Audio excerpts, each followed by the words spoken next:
8h16, voltamos com Folha no Ar, com a presença do professor economista Roberto Rosendo. Eu sou Marco Antônio Rodrigues e o jornalista Arnaldo Neto. Um bom dia para você que está chegando agora. Nós estamos conversando aqui sobre vários assuntos importantíssimos que têm muito a ver com a nossa origem e com o que está se passando no Brasil nesse momento. Arnaldo, volto com você. Vamos lá, vou começar com campos, começar com a agricultura. O Rosendo participou também dos painéis que a Folha realizou antes da eleição de 2020, né?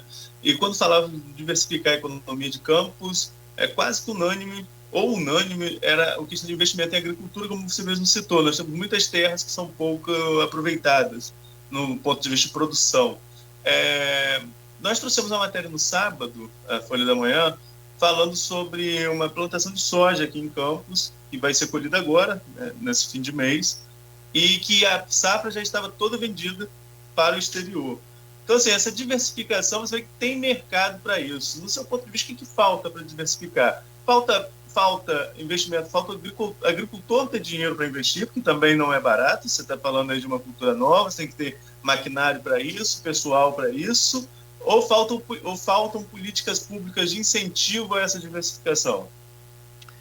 Uma belíssima pergunta também, Arnaldo, que né, remete à questão do nosso desenvolvimento, como nós falamos aqui, né, dentro da questão regional, da diversificação produtiva. Esse é um grande desafio do atual governo. Também quero saudar o nosso prefeito, dizer que realmente ele tem um desafio muito grande aí, o Vladimir, pela frente, né, e ele está empenhado em promover essa diversificação enquanto política. Como você falou, Arnaldo, várias questões aí são necessárias para que você mude ou diversifique a base produtiva da nossa região naquilo que ela tem vocação, que é a agricultura. Então, nós já falamos aí, nós somos um grande produtor sucroalcooleiro. Campos chegou a ter a maior produção como município de açúcar do Brasil, lá pelos anos 30. Então, quer dizer, é uma vocação agrícola que nós temos. Nós temos aí Paraíba do Sul. Nós já fomos grandes produtores de café. A questão, não é? O município de Itaperuna, só para a gente remontar aí a questão histórica, já foi o maior produtor de café do Brasil enquanto município, isso na década de 20, para quem não sabe. Nós temos ainda produção remanescente de café em Varriçá, em alguns municípios aí do Noroeste Fluminense, só que o nosso café não era o café de exportação. Então, quando você fala da soja, tem essa questão, não é? Tem demanda para a produção agrícola no mercado, sobretudo no mercado internacional. Quando a gente fala da soja, tem. Se você produzir soja em qualquer lugar no Brasil e for de qualidade, estiver dentro dos padrões internacionais, você vai ter mercado. A questão fundamental você vai produzir esta soja de forma competitiva, ou seja, os preços serão competitivos no que diz respeito ao mercado internacional. Para você ter uma produção competitiva, Arnaldo, você precisa produzir em larga escala, com muita tecnologia, né? E aí tecnologia não só de equipamentos, maquinários, mas tecnologia agrícola também, daí o papel da Embrapa, e você precisa fazer muitos investimentos. Então, essa é a questão.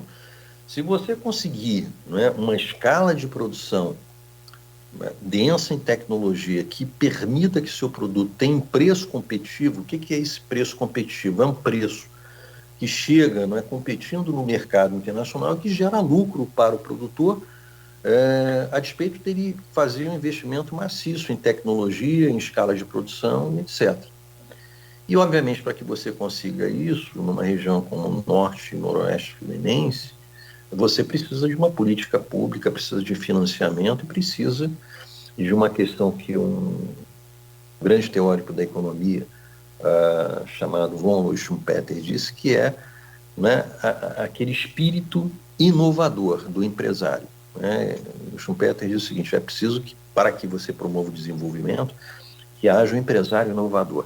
Então tem que ter empresários não é, que se disponham a fazer esse investimento, que obviamente tem riscos, mas é possível, se integrando aí políticas públicas, né? Por isso que eu digo, não é uma questão que envolve exclusivamente, ou deveria envolver exclusivamente o governo do município, deveria envolver também o governo do estado, pelo menos, e de preferência o governo federal, para você, né, diversificar a cultura, a questão agroindustrial do Rio de Janeiro, como eu falei, né, caiu drasticamente, ou seja, a gente tem uma participação pífia da agricultura na produção de riqueza do Rio de Janeiro, e com um potencial extraordinário que nós temos aqui para desenvolver essas culturas.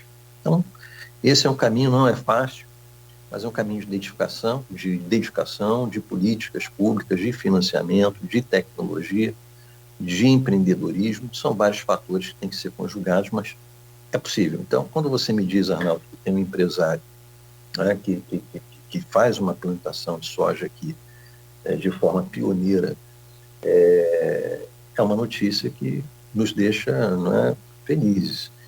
E existe a possibilidade, sim. Existe a possibilidade.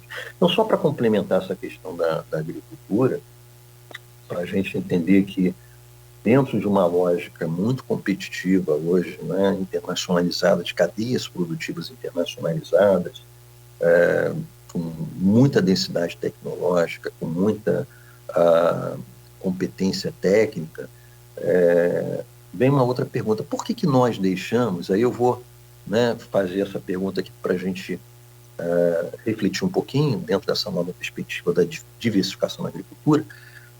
E a pergunta, né, que eu costumo fazer em discussão com os nossos alunos, né, e com os nossos pesquisadores é a seguinte: por que a indústria sucroalcooleira deixou, né, de ter a primazia e perdeu fôlego a ponto de nós fecharmos aqui as nossas usinas e a nossa produção sucroalcooleira, como eu disse, chegou a ser a maior do Brasil, né, no município de Campos?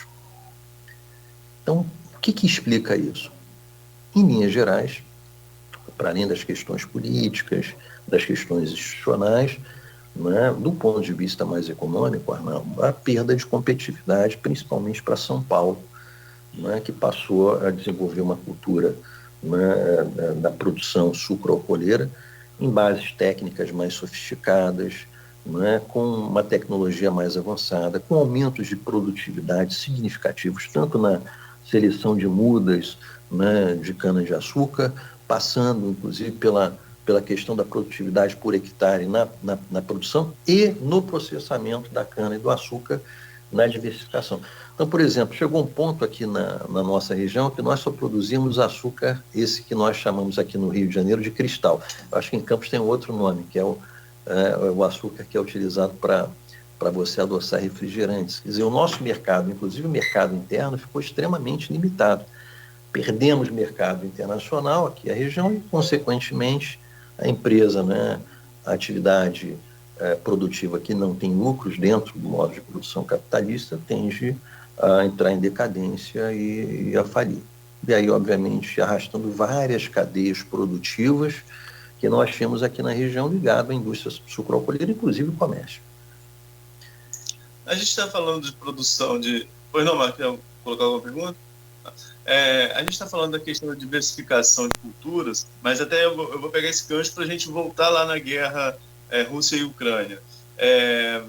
Existem condições climáticas que favorecem uma cultura ou não, uma plantação ou não. O caso do leste europeu, por exemplo, a Rússia é o maior exportador de trigo do mundo, a Ucrânia é o quarto maior do mundo. E pego esse gancho, Rosendo, para a gente falar o seguinte: quando a gente fala de uma guerra entre dois países e que tem essa importância econômica, como eu falei, da exportação do trigo, isso vai chegar no bolso do consumidor, na ponta, até no preço do pão. A gente não está falando só de política macro, de preço de royalties de petróleo, a gente está falando do dia a dia, né? Como que essa guerra muda o dia a dia do cidadão brasileiro que está aqui a milhares de quilômetros de distância do leste europeu? Bom, é importante você ter citado isso, Arnaldo, porque o Brasil, como nós tínhamos comentado, ele perdeu o fôlego na sua capacidade de produção industrial, fenômeno que nós tratamos na economia como desindustrialização, não é? E voltamos a um processo que também é definido como reprimarização da economia brasileira. Quer Isso significa que a nossa pauta de exportações, ela se fundamenta principalmente na exportação de produtos primários. E aí você citou a soja, né? Nós temos outros produtos, né, primários, o café, o açúcar, tradicionalmente, historicamente, são produtos, né, o Brasil é um dos maiores produtores dessas commodities, carne bovina, carne de frango. E, como você bem disse, né, existe uma lógica, né, nessa chamada divisão internacional de produção e do trabalho, onde os países acabam se especializando naquilo que nós chamamos na teoria de vantagens comparativas, ou seja, países que têm maior vantagem na produção de determinados bens e serviços que outros, em função do clima, em função, enfim, das questões territoriais, e aí você tem algumas condições que favorecem, por exemplo, a Rússia está entre os maiores produtores de trigo, né, do mundo, e a Ucrânia também. Bom, nós, né, qualquer país não é autossuficiente na produção de tudo, ele sempre precisa, né, importar alguma coisa, e para importar é importante que ele exporte também os produtos que ele tem vantagens comparativas para estabelecer essa troca. O Brasil é um grande exportador, né, de carne de frango, carne bovina para a Rússia. Em contrapartida, nós importamos da Rússia ou da Federação Russa produtos como o trigo, mas principalmente produtos químicos e também fertilizantes. Então, olha só a situação extremamente delicada que a gente tem no momento da guerra, em que, ainda que a Federação Russa queira exportar para o Brasil não condenou, vamos nos lembrar aqui, nas Nações Unidas, quer dizer, não é? Houve o Brasil votou a favor, né, do documento que foi apresentado lá no Conselho da ONU, mas ele ele fez uma ressalva, ou seja, ficou uma situação, né, em que o Brasil, né, buscou uma certa neutralidade. Essa é uma questão importante, reforçada inclusive pelo presidente Bolsonaro, no plano mais individual. E por que disso? Porque o Brasil ele depende muito da importação de fertilizantes da Rússia. E como eu tinha comentado, o Brasil, né, tem nas suas exportações como um dos motores, talvez hoje o maior motor da economia brasileira, certamente um dos grandes motores da economia brasileira, a agroindústria. E sem fertilizantes você, né, tem um problema muito sério. E o maior exportador para o Brasil de fertilizantes é a Federação Russa e depois a China. O problema é que quando você, né, tem um choque de oferta, o que é o choque de oferta? É você ter uma situação em que a oferta se reduz por qualquer motivo político, por guerras, né, por uma questão produtiva, de uma forma abrupta, e você fica sem aquele produto, aquele insumo para poder desenvolver a sua atividade produtiva. E aí os preços sobem. Agora, para além da questão dos preços subirem, você precisa do insumo, e é o caso dos fertilizantes. Então, a nossa ministra da Agricultura tem buscado, né, soluções alternativas. Nós temos aí um estoque para os 3 meses, próximos 3 meses, segundo elas, fertilizantes, tem buscado outros mercados para importar esses fertilizantes. E, obviamente, isso já tem um impacto no preço final, né, seja pela questão da subida de preços, porque também é um choque de oferta no que diz respeito ao trigo, seja na questão dos alimentos em geral, por conta da redução da oferta de fertilizantes, que vai encarecer o preço desses fertilizantes e vão ser repassados para o consumidor final. E aí, obviamente, isso impacta, quando nós falamos do alimento, na cesta básica e principalmente as pessoas mais pobres. Pegando esse gancho já, falando aí sobre esse impacto na cesta básica das pessoas mais pobres, tem uma discussão que rede social é aquilo, né? Cada um dá uma perspectiva e se acha especialista no assunto. Muita gente pega o salário mínimo e divide pelo litro da gasolina, pega o salário mínimo de 2005, divide pelo litro da gasolina e diz qual que compra mais gasolina. Ele faz isso também com outros produtos, enfim, e aí fica aquela guerra narrativa de quando o dinheiro valeu mais ou não. Particularmente, eu gosto de pegar como referência, Rosendo, E assim, não para publicar, mas para acompanhar mesmo, por curiosidade. Eu pego o DIEESE pelo salário mínimo atual e o que seria o ideal. E eu comparo a diferença ali de percentual de quanto que falta entre o ideal e o real para ver que o poder de compra está caindo ou não. Mas você que é especialista, esse é um cálculo que eu faço curioso, mas você que é especialista, o nosso poder de compra, o poder de compra brasileiro, aparentemente, a quem vai ao supermercado com frequência, está em queda. É a realidade? O real está valendo menos, produtos encareceram, o poder de compra do brasileiro está caindo?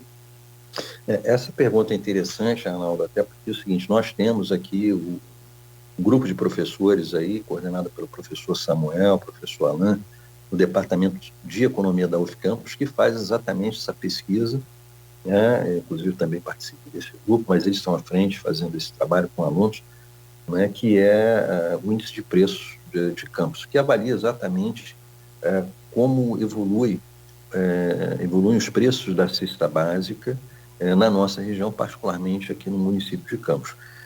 E quando você, na verdade, avalia, né, a dinâmica dos preços, ou seja, como porque os preços em alguns momentos sobem e podem descer. Por exemplo, em períodos de safra, né, o tomate, a oferta aumenta, o preço do tomate cai. Mas na entre safra, o preço do tomate sobe. Então, quer dizer, você tem essa situação. Como é que isso é feito do ponto de vista da economia para você ver o poder de compra? Né? Você constrói índices de preços. Nós temos um índice de preços que é o índice que é adotado pelo governo federal, que é o índice de preços ao consumidor amplo. E aí que abarca aí famílias que ganham até 10 salários mínimos, se não me falha a memória. Então, é uma cesta, né, que você monta estatisticamente e você vai avaliar a variação desses preços. Então, por exemplo, produtos de alimentação, né, hortifruti grangeiros, produtos de higiene, limpeza, transporte, educação. Então, você forma, né, essa cesta de bens e vê como, né, essa cesta de bens e serviços variam ao longo de um determinado período. Então, você vai ter uma média. Então, esse índice é uma média da variação de preços. Se a variação de preços é positiva, e normalmente o é, nós chamamos de inflação. Se ela é negativa, nós chamamos de deflação. Então, vou dar um exemplo aqui de dois índices de preços que têm composições diferentes, mas como isso impacta a vida do cidadão brasileiro, e isso tem a ver com o custo de vida, ou seja, com o poder, né, de compra do trabalhador. Então, imaginemos um trabalhador que ganha R$1.000. Agora, o salário mínimo, não me recordo agora exatamente o valor, mas, né, depois, se vocês puderem ver aí... 1.212. 1.212. Então, você imagina assim, se tiver o salário mínimo 1.212 e, né, nós tivermos uma inflação para o ano de 2022 que está estimada em torno, já tem previsões aí para algo em torno de 8% a 9%. Medidas pelo Índice de Preço ao Consumidor Ampliado. Então, quero dizer o seguinte, em 2021, tá, a inflação acumulada de março de 2020 a março de 2021 pelo IPCA foi de 6,1%. Já a inflação acumulada pelo mesmo IPCA de fevereiro até, né, fevereiro de 2021 a fevereiro de 2022, né? Aqui é 2021. Então, fevereiro de 2021 a fevereiro de 2022 foi de 10,54%. Ou seja, os preços subiram, na média, 10,54%. Você imagina que o salário mínimo nominal, ou seja, aquele que você recebe lá, não é, seja de R$ 1.200 e que a inflação, esse ano de 2022, em dezembro, seja de 10%. E você não tenha reajuste. Isso significa que você vai ter uma perda real no seu poder aquisitivo de 10,51%. Ou seja, você vai comprar menos 10% do que você compraria agora, no começo, né, do ano. Estamos em março ainda. Isso é uma perda do poder aquisitivo. Então, é por essa razão que há uma política de reajuste dos salários, particularmente do salário mínimo, para garantir que o poder de compra, né, do salário mínimo, particularmente, seja mantido. E você possa continuar comprando sua cesta básica e outros elementos, né, enfim, essenciais à sobrevivência. Então, quando você tem muita inflação, né, já falando para quem ganha mais de 2, 3 salários mínimos, ou que não tem a sua remuneração pautada no reajuste do salário mínimo, e você fica sem reajustes, por exemplo, durante 1, 2, 3, 4 anos, significa que o seu poder aquisitivo, o seu poder de compra, vai caindo na mesma proporção em que você tem a inflação, haja vista que você não teve a recomposição dessa perda salarial, né, aplicando o índice da inflação, que é o que se faz, ou alguma coisa próxima a esse índice, na recomposição do seu salário nominal, e aí aumentando, né, ou restabelecendo aquilo que nós chamamos de salário real. Então, o salário real é o que você pode comprar efetivamente. É isso que você falou, Arnaldo. Olha, eu pegava o meu salário, eu comprava, né, tantos quilos de arroz, feijão, etc. Se passado um ano, você continua comprando a mesma quantidade de arroz e feijão que você comprava anteriormente, significa que seu salário real está estável. Mas se você tem inflação e você não tem a recomposição do seu salário dessa inflação, o que vai acontecer é que você vai comprar, depois de um certo período, uma quantidade menor de arroz e feijão, com o mesmo salário nominal que você tinha, e isso aí significa que o seu salário real diminuiu.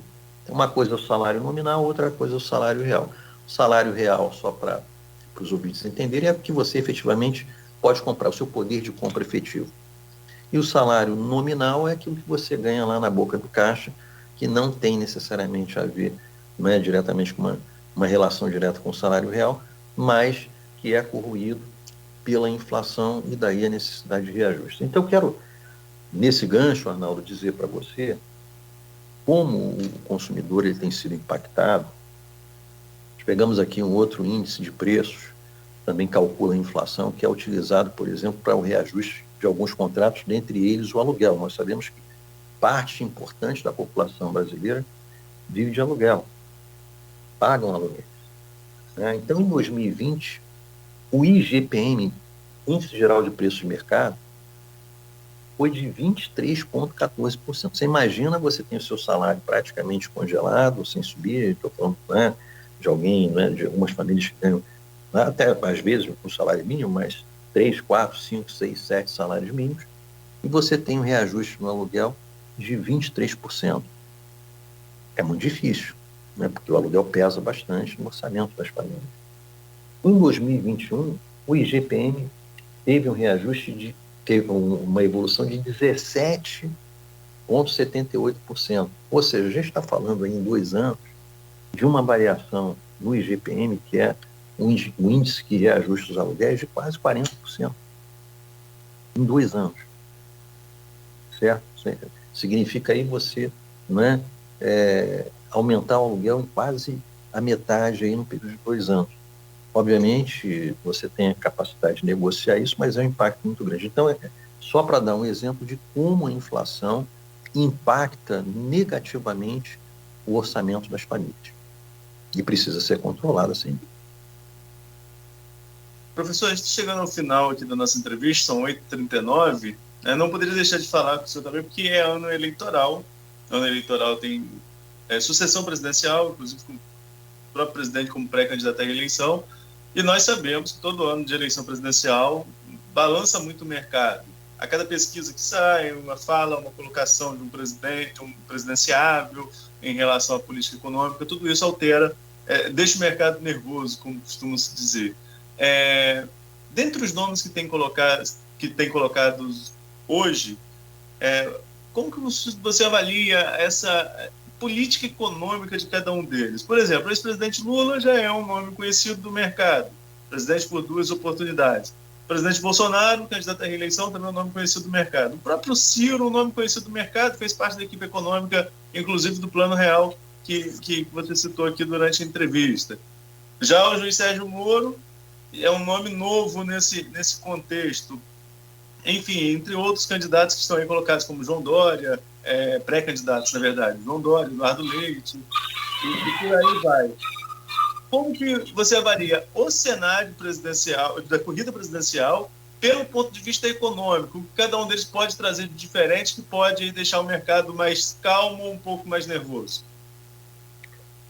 Bom, a gente vive, como eu falei, uma situação muito difícil, viu, Arnaldo, no Brasil, do ponto de vista econômico. Nós mudamos, né, a estrutura econômica do Brasil já no início dos anos, final dos anos 80, início dos anos 90, avaliava-se que o Brasil teria esgotado aquele modelo econômico de substituição de importações, que gerou uma taxa de crescimento médio em torno de 6,5% a 7% ao ano, ao longo de 50 anos.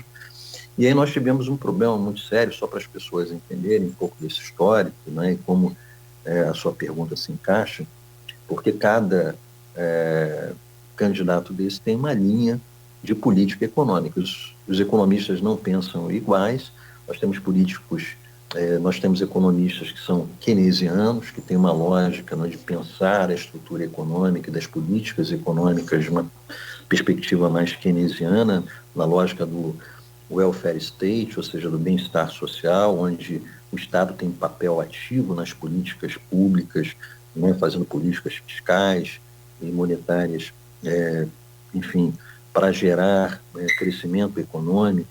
Nós chamamos de políticas de pleno emprego. E nós temos uma lógica monetarista, né, mais ortodoxa, que é a linha, por exemplo, do Paulo Guedes, né, da Escola de Chicago. Paulo Guedes, né, estudou nessa escola com Milton Friedman, né, fez, por exemplo, um estágio no Chile. Políticas econômicas mais ortodoxas, mais liberais, voltadas para a privatização, para a lógica de mercado. Então, quer dizer, os economistas pensam diferentes para buscar soluções para problemas, né, que são problemas comuns, inflação, desemprego, etc. Então, quando você define candidato, né, você vai escolher, de uma certa maneira você está também definindo aí, né, por uma lógica, qual a política econômica que vai ser adotada para o país, ou qual seria a melhor política econômica. Bom, no caso aí dos candidatos, nós temos uma polarização hoje entre dois candidatos, o presidente Lula, que já foi presidente, né, do Brasil por 2 vezes, e o presidente Bolsonaro, né? O presidente Bolsonaro tem um ministro da Economia nessa linha mais ortodoxa, mais neoliberal, né? Mas não, né? Neoliberal, ele coloca isso claramente. Obviamente, né, o Paulo Guedes viu que é impossível fazer o que ele pretendia, privatizar todas as empresas, enfim, isso é mais um discurso ideológico, mas está dentro da perspectiva da gestão da política pública. O governo Lula já tem uma perspectiva mais desenvolvimentista, mais pela linha da industrialização, da substituição de importações, da intervenção, né, do governo em políticas ativas, uma lógica mais keynesiana, sem romper, obviamente, com a dinâmica do capitalismo, né? Então, não se trata disso. E aí, obviamente, há preocupações. Eu quero lembrar, por exemplo, né, logo, e eu me recordo disso, quando o presidente Lula, que é um governo de coalizão, né, vamos imaginar aqui que dentro da estrutura da democracia brasileira, de qualquer democracia, um presidente vai governar sozinho, sem fazer alianças. E, obviamente, a gente tem visto aí, por exemplo, o presidente Lula fazendo aliança com o Geraldo Alckmin, que declaradamente é alguém de centro-direita. Então, vejam o que acontece. A minha expectativa é, se nós tivermos um governo, se a população eleger, por exemplo, o presidente Lula, um exemplo, né, um governo mais centro-esquerda, a tendência vai ser que nós tenhamos aí uma política mais desenvolvimentista, né, com uma perspectiva de investimentos públicos, obviamente dentro dessa lógica que já foi definida para o Estado brasileiro lá no Fernando Henrique Cardoso. É importante nós lembrarmos, nós não temos mais instrumentos de política econômica que nós tínhamos nos anos 80. Por exemplo, nós privatizamos a CSN, nós privatizamos a Vale do Rio Doce. De uma certa maneira, nós sempre privatizamos a Petrobras, né? Então, a lógica econômica que se tinha antes, que permitir um volume de investimentos, que nós chamamos de economia de formação bruta de capital, que gerava um crescimento econômico, né, substancial entre 30 e os anos, né, início dos anos 80, nós não temos mais. Isso foi desconstruído.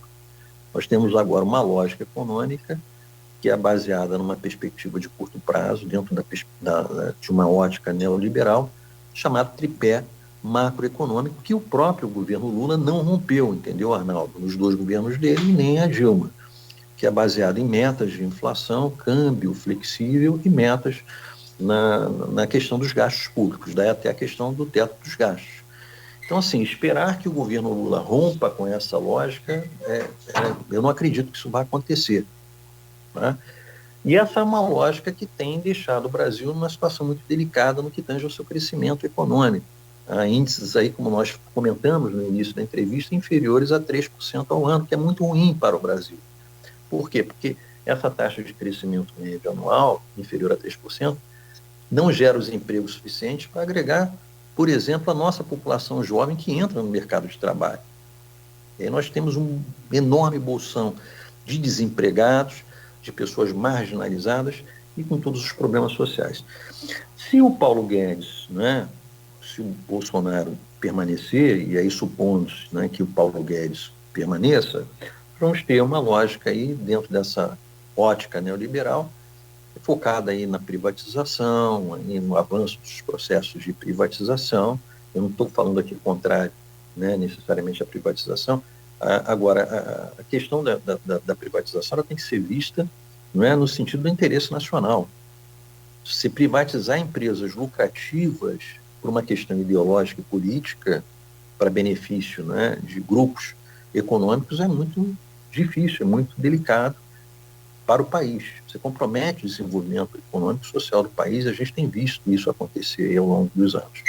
Então, quer dizer, é importante que se observe exatamente a necessidade, né, realmente a viabilidade e a importância, sobretudo econômica, para além da questão política, de processos de privatização. Mas eu acredito, dentro de uma lógica neoliberal, permanecer, não é, o governo Bolsonaro e permanecer o ministro Paulo Guedes, dentro da lógica dele neoliberal, que não se coaduna, e a gente tem visto isso, né, pela exposição do presidente Bolsonaro.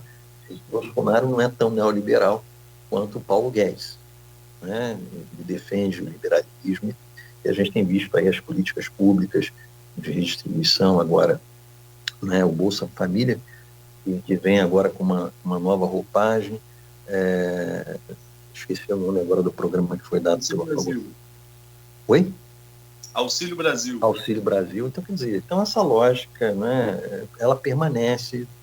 Então a gente vê que tem muito discurso político e a prática é bem diferente do discurso político, obviamente, porque isso aí tem retorno do ponto de vista da aprovação desses candidatos junto à população, em particular da população mais pobre. Então, a questão toda é essa. Teremos um governo, não é, e na sua política econômica, que mudará as bases econômicas estruturais do Brasil para permitir que este país realmente cresça a taxas que ele tem o potencial de crescer, como é o caso, né, por exemplo, da Índia. A Índia tem crescido a 5% ao ano. Eu quero dar um exemplo aqui, Arnaldo, para a gente, né, chamar a atenção aqui para uma situação. Há alguns anos atrás, o Brasil, né, do ponto de vista, né, da sua economia, que tem a ver com o crescimento da sua economia, ostentava uma posição de 7º lugar. O Brasil agora, em 2021, está na 13ª posição. A economia da Austrália passou a ser maior que a do Brasil, a da Rússia, a da Coreia, o Canadá e da Itália. Hoje, quem está em 7º lugar, né, posição que o Brasil já ocupou algum tempo atrás, é a França. E acima da França está a Índia. Então, quer dizer, países que tinham desenvolvimento no nível, né, inclusive em termos de renda per capita, que é a produção da riqueza distribuída pela população nos anos 70, né, abaixo do Brasil, não só passaram o Brasil, né, como estão hoje nas primeiras posições. E eu quero dizer, né, chamar atenção para a China e para a Índia. Então, isso tem a ver com os erros da política econômica, não é? Com os erros, enfim, da lógica que se implementa no Brasil, das políticas públicas, aí chamando a atenção em particular para a política econômica, que afeta drasticamente o crescimento, a produção de riqueza e, obviamente, aí todas as políticas daí derivadas que têm a ver com o bem-estar social da nossa população. Então, é realmente uma questão importante. Gostaríamos de esperar, eu gostaria muito, né, que qualquer candidato aí, já ampliando, né, para além do Lula e do Bolsonaro, né, que tivesse a coragem para mudar as bases da política econômica no Brasil, que são bases, como eu falei, neoliberais, e que amarram muito o crescimento do Brasil. Mas isso depende também, a gente tem visto aí, né, na guerra, como os países centrais, particularmente os Estados Unidos, né, e Europa, né, nessa aliança, acabam tolhindo, restringindo realmente a dinâmica desses países. Tem um autor chamado Chan que diz o seguinte: olha, os países mais desenvolvidos, eles sobem a escada, mas chutam a escada para que os países em desenvolvimento não subam também. Então, a gente está um pouco dentro dessa lógica há muito tempo na história mundial, e esse é um dos grandes desafios para o desenvolvimento que perpassa a política econômica do nosso país.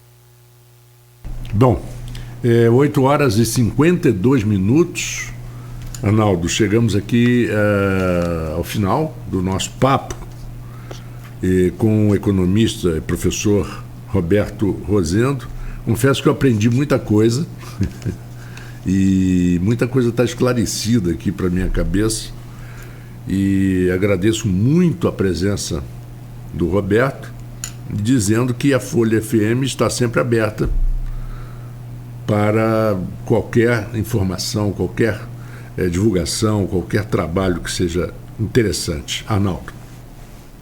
Opa, também agradecer, Rosendo, aí pela participação mais uma vez. Vi que subiu um comentário agora do Renato Carvalho de Oliveira, falando que a gente poderia deixar espaço para perguntas dos ouvintes. Inclusive, eu fiz uma dele nessa semana, um dos entrevistados, mas tem dia que não dá para acompanhar as redes sociais ao mesmo tempo, porque a internet oscila. Acompanhar Facebook e a oscilação aqui do vídeo, às vezes acontece de não trazer, mas sempre que possível a gente traz perguntas dos ouvintes. E, Rosendo, mais uma vez, até pesquisando, há um ano você estava com a gente, né? 24 de março de 2021, e que posso participar outras vezes aqui também. Sim, eu quero agradecer, né, aos jornalistas Marco Antônio e Arnaldo pelo convite,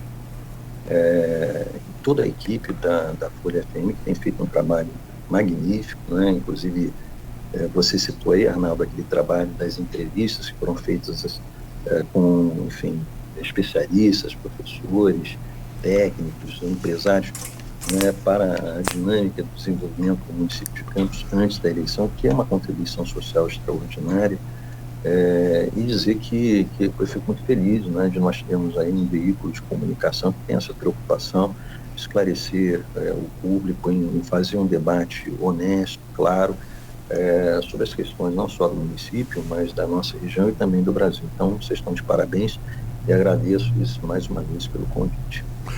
Arnaldo, vamos a um pequeno intervalo. O professor Roberto Rosendo está liberado, mas nós faremos agora um pequeno intervalo e eu volto com o Arnaldo daqui a uns 2 minutinhos. Rapidinho. Muito obrigado, muito obrigado. Vamos lá, já voltamos.